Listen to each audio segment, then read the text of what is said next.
Hello everybody! Today I'm going to be teaching you how to draw these beautiful jellyfish. Let's just jump right into it. I'm using alcohol markers and I'm taking a nice magenta color, and with it I'm making these curve shapes and I'm extending the center down just a little bit. And then coming in with a light blue color, I'm mapping out the shape of the rest of the jellyfish. And to get that shape, you're basically going to extend the ends of that curve until you reach a full semicircle with that blue.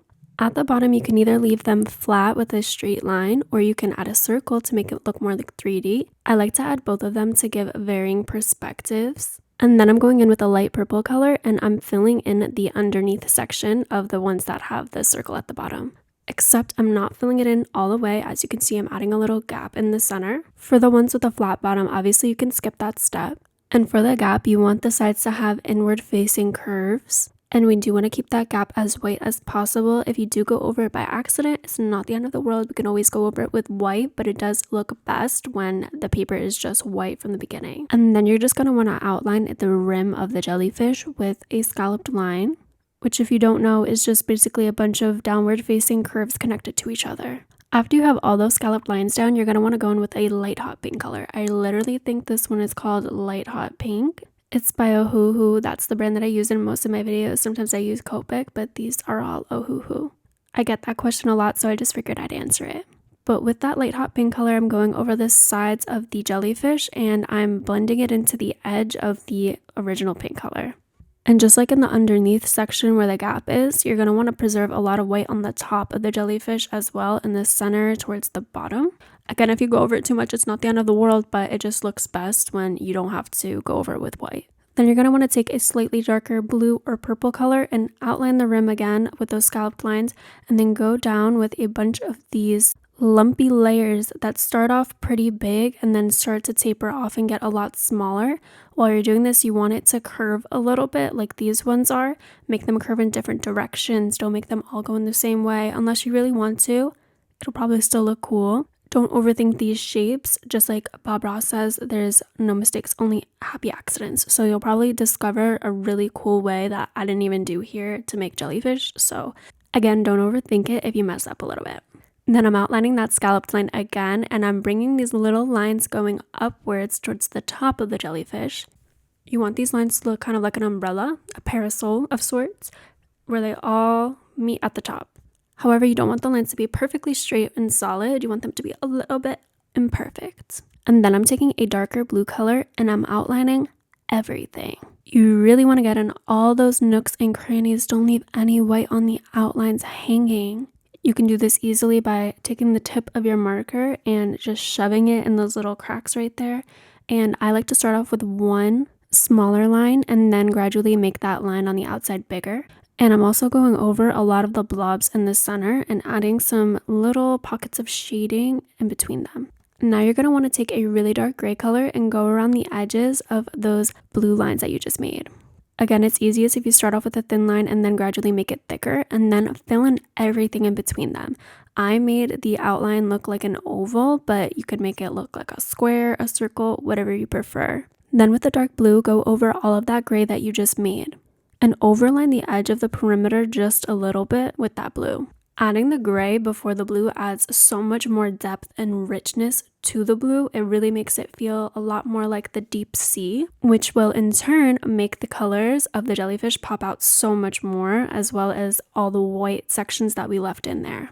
Then take an even darker gray, or if you don't have that, you can always use a black, but I recommend a really dark gray if you do have it. And with it, you're going to scribble these billows that are connected to each other throughout the background. And then using blue, go over the dark gray billows again, and it'll make it blend into the background. Not only will this give a fun texture to the background, but it'll make it look like something deep and ominous is mysteriously lurking in the background alongside the jellyfish. How fun! Now let's adjust these random pockets of formless blobs underneath the head of the jellyfish. What you're going to do is take a bunch of different colors that look really cute together, like light pink, light purple, light blue, which if you can't tell is my favorite color combination. Feel free to experiment with the colors. Anyway, what you're going to do is go around the edges of these little blobby sections and add those colors. Once you have the more muted tones down, then you can come in and you can experiment with brighter colors like this beautiful bright blue. And then I add a nice hot pink magenta color. You can put those on top of the muted colors that you just added, as well as some of the white sections, but you still want to preserve some of those white sections to really make it pop. And then use a dark blue or purple to add shading in the corners and on the underneaths of some of those pockets. Then blend the edges of the dark colors into a lighter color, and that'll create a nice transitional blending situation, which is a lot more aesthetically pleasing and cohesive than harsh lines, especially on a jellyfish. And now here's the fun part. You can either use a white pen or a white marker like a Posca pen.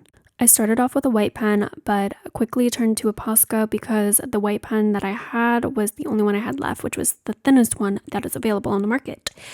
And it was taking entirely too long. So if you have a thicker white pen, I do suggest that, but a Posca works just fine. Or you can use white paint if you don't have either of those things. Good old-fashioned white paint. Anyway, you're going to make these long wispy lines coming from the indented sections of the scallop lines in the jellyfish. Now this is entirely preference on how exactly much you want to do of this, but I'm taking a white pen and I'm outlining the bottom of each of these blob ripple sections. And then coming from the bottom of each of the sections, I'm making these lines flicking upwards. Typically, I'm going to pick a highlighted part of the section to put the lines that flick upwards, and this will make it look like ruffles. Not only am I adding white lines there, but I'm also adding white lines at the top of the jellyfish that stem from those white sections that you preserved and go upwards towards the top. But you don't want them to be too white at the top. You want them to kind of fade into the color. You can even outline the edge of the scalloped line with it. I'm doing the same thing that I did earlier with the white gel pen with the white marker, and I'm adding tentacles coming down. You want them all to be a little bit wavy, but generally follow the same direction that the entire body is moving. And here I'm outlining some of the white gel pen lines that I made earlier because I didn't think they were thick enough. You see how when I'm drawing each tentacle, they all kind of bend at the same place, which is also the same place as when their body bends. Now you don't want them to be too uniform, and you kind of want them to overlap each other like these ones are. And at that point, it'll sort of resemble a parabola, if you recall that from, say, middle school. Anyway, to get a better understanding, you can see that I'm doing the same thing, but going in a different direction because this jellyfish is going in a different direction. And this is where my white Posca marker and my white gel pen come together and work synergistically. Because if you'll notice, the ends of these tentacles are quite harsh from the Posca, but we want them to be wispy and taper off in true jellyfish fashion. So after adding a few more colorful details, which you are going to want to add first before this next step, because you definitely don't want to do this after you add the white pen, otherwise it's pretty redundant because you're just going to have to go back and add the white pen again. So after you've added those touches, go in again with that thin white gel pen and close off those blunt tentacle edges that Posca pen gave you. Make them kind of sharp at the end. Then once that white dries, you can go over it again with a previously used color of your choice to add some color to those tentacles. And now this is a super fun part. It's even more fun if you have a thicker gel pen on hand, but I did not.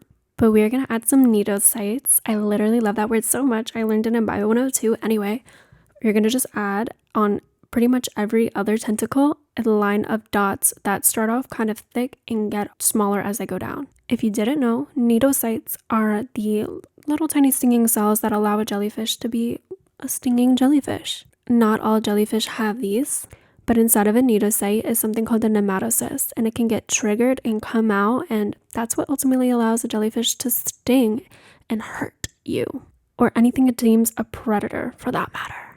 I took that Bio 102 class, which was basically a general animal science class, about 5 years ago, and for some reason, the only thing that sticks with me is the marine biology part.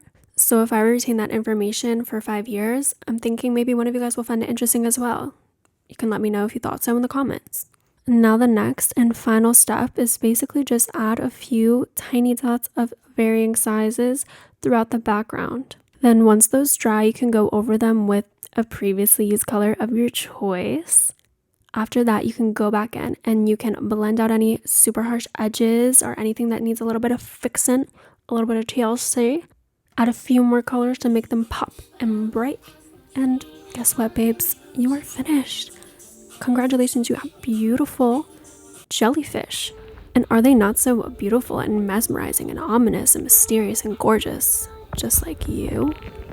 Anyway, thank you so much for watching. I literally love you so much. Thank you guys all for subscribing. And like this video and comment and all of that good stuff, so it encourages me to come back and do this again.